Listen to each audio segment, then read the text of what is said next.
1969 Fairlane Cobra 352 Cobra Jet, a more affordable Cobra hardtop. Ford seeks to rule the streets and sales charts with a budget supercar addition to last year's pricey fastback Torino Cobra.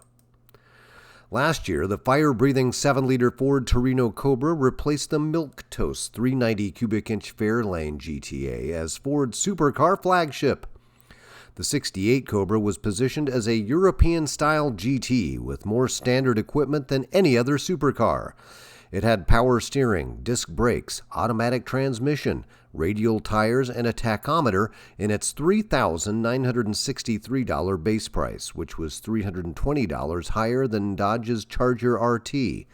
Though it could outrun GM and Mopar supercars, sales haven't met expectations. So for 69, Ford is mimicking the Olds Cutlass S350 and Valiant Roadrunner budget supercars. Cobra becomes a series for 1969, adding a cheaper, lighter Fairlane two-door sedan. It comes only with a new polyangle valve 352 small block that replaces the 394-barrel big block. Fairlane Cobra removes the $150 Torino model premium, which includes nylon rayon carpeting, wood grain trim instrument panel, and an electric clock. Plus, Cobra's styled wheels, radial tires, body stripes, hood scoop and hood pins, power steering, disc brakes, tachometer, and bucket seats and console. With $874 taken out, the Fairlane Cobra prices at only $3,089.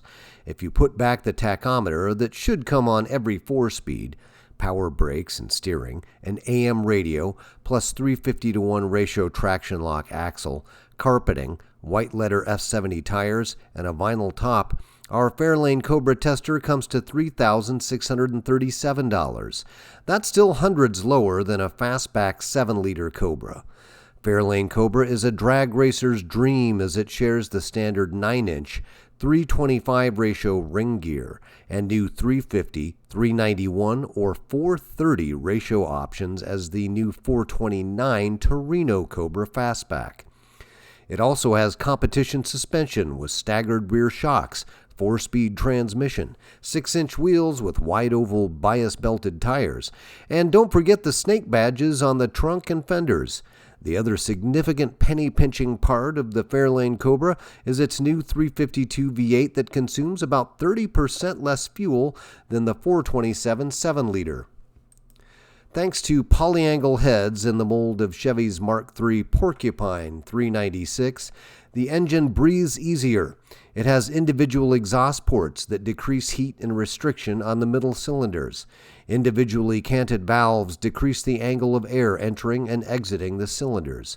Engineers wanted to use the 2.19-inch intake valves from the 425 racing engine for a ready-made stash of parts to speed 352 engineering. With only 4.53-inch cylinder bore spacing, 302 Boss and Cobra Jet 352 small blocks use the 4-inch bore of the old 352 FE big block, but the semi-Hemi heads have greater surface area to house the giant valves from the 425. The smaller and lighter new 352 uses half-inch taller forged pistons shared with the Mustang Boss 302, which develop a higher compression of 10.7 to 1. The 352 Cobra Jet is standard on the Fairlane Cobra, optional on Mach 1 Mustang, Mercury Cyclone, and Cougar Eliminator, with an Autolite 4300D spread bore 715 CFM carburetor, 290-degree exhaust duration camshaft, 10.7 to 1 forged aluminum pistons, and a dual-plane tuned aluminum intake manifold. The 352 Cobra Jet rates 330 horsepower at 5,400 RPM and 370 foot-pounds of torque at 4,000 RPM. Fairlane Cobra is the polar opposite of Mustang's flashy new flagship, the Mach 1. It's the only other Ford that offers the new 352 Cobra Jet engine. Fairlane looks more like a car with a siren that pulls over Mach 1s.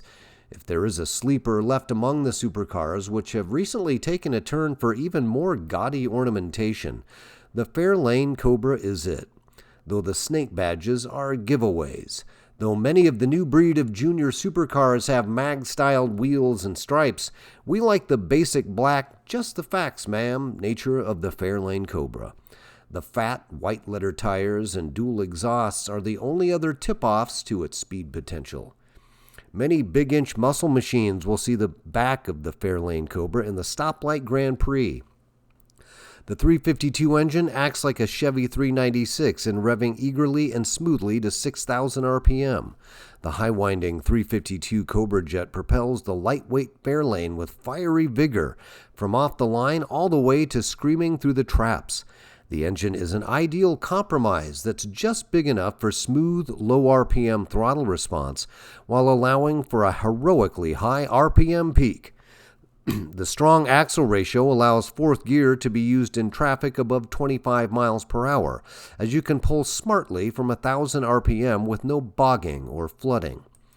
Our Fairlane Cobra proved its mettle in the white-hot heat of competition, as Ford says of the fastback Torino, but this time on a quarter-mile strip where we jousted with a Cutlass S350 for E-stock supremacy.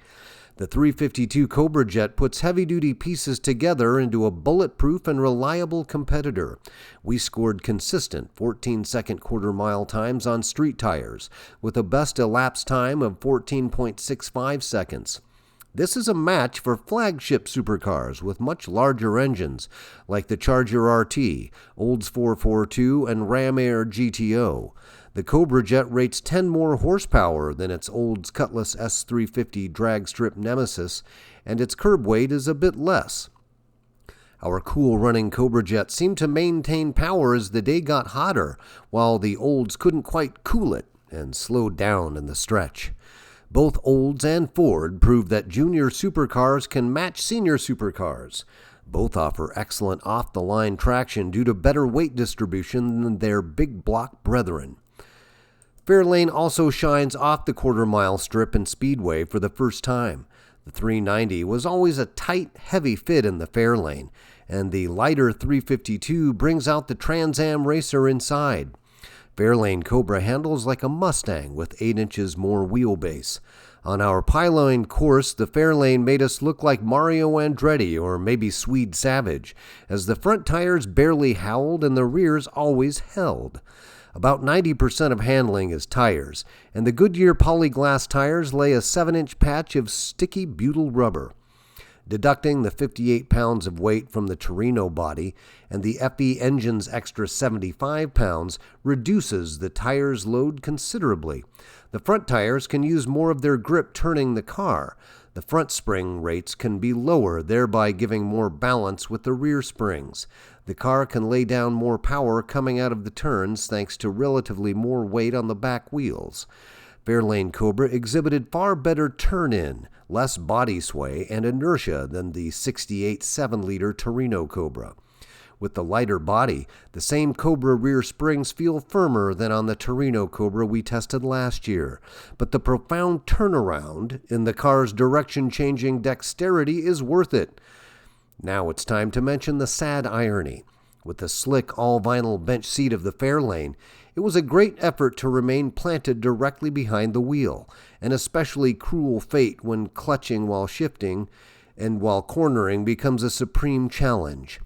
Fairlane Cobra had optional carpeting and an upgrade of the all-vinyl bench over the taxi cloth bench seat. The bench is not supportive in quick driving, but not even comfortable in regular driving.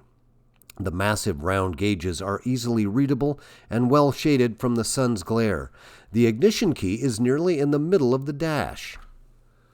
At the strip, the Fairlane Cobra and its high-winding nemesis, Olds Cutlass S350, went neck and neck for E-stock honors, but our 352 Cobra jet edged it out. The two 1969 Gladiators parked magnanimously together after the day's joust. If ever a Ford needed bucket seats, it's this one. Nonetheless, we prefer optioning up the Fairlane, if only for its sleeper sedan stealth. The Fairlane Cobra's formal roofline gives it the undercover cop car quality, also makes it a much better car for carrying passengers. Fairlane is surprisingly quiet and tightly insulated for a low-price hardtop unit body car. The trunk is actually smaller than on the fastback, but it has a far bigger trunk lid that makes the trunk much more usable. It's nice to see an intermediate that isn't pretending to be a pony car. In addition to its pragmatic, roomy interior, we found that when driven moderately, the 352 Cobra Jet gets the economy of some run-of-the-mill mills. We measured 15 miles per gallon at a steady 65 miles per hour, and that was with the optional 350 gear ratio. An overall 13.3 miles per gallon test average is certainly not Beetle-like, but it is far better than our 68 427 cubic inch Torino Cobra, which managed just 11 miles per gallon with the 325 axle. The 352 Cobra Jet fuel economy is also better than the 394 barrel it replaces. It prices well below flagship supercars. Only the Valiant Roadrunner costs less on a horsepower per pound basis, and it doesn't have the hardtop roof, interior room, and intermediate prestige. The Torino Cobra 7-liter showed us Ford was truly in the supercar game. The 352 Fairlane Cobra is now priced to win the sales game too.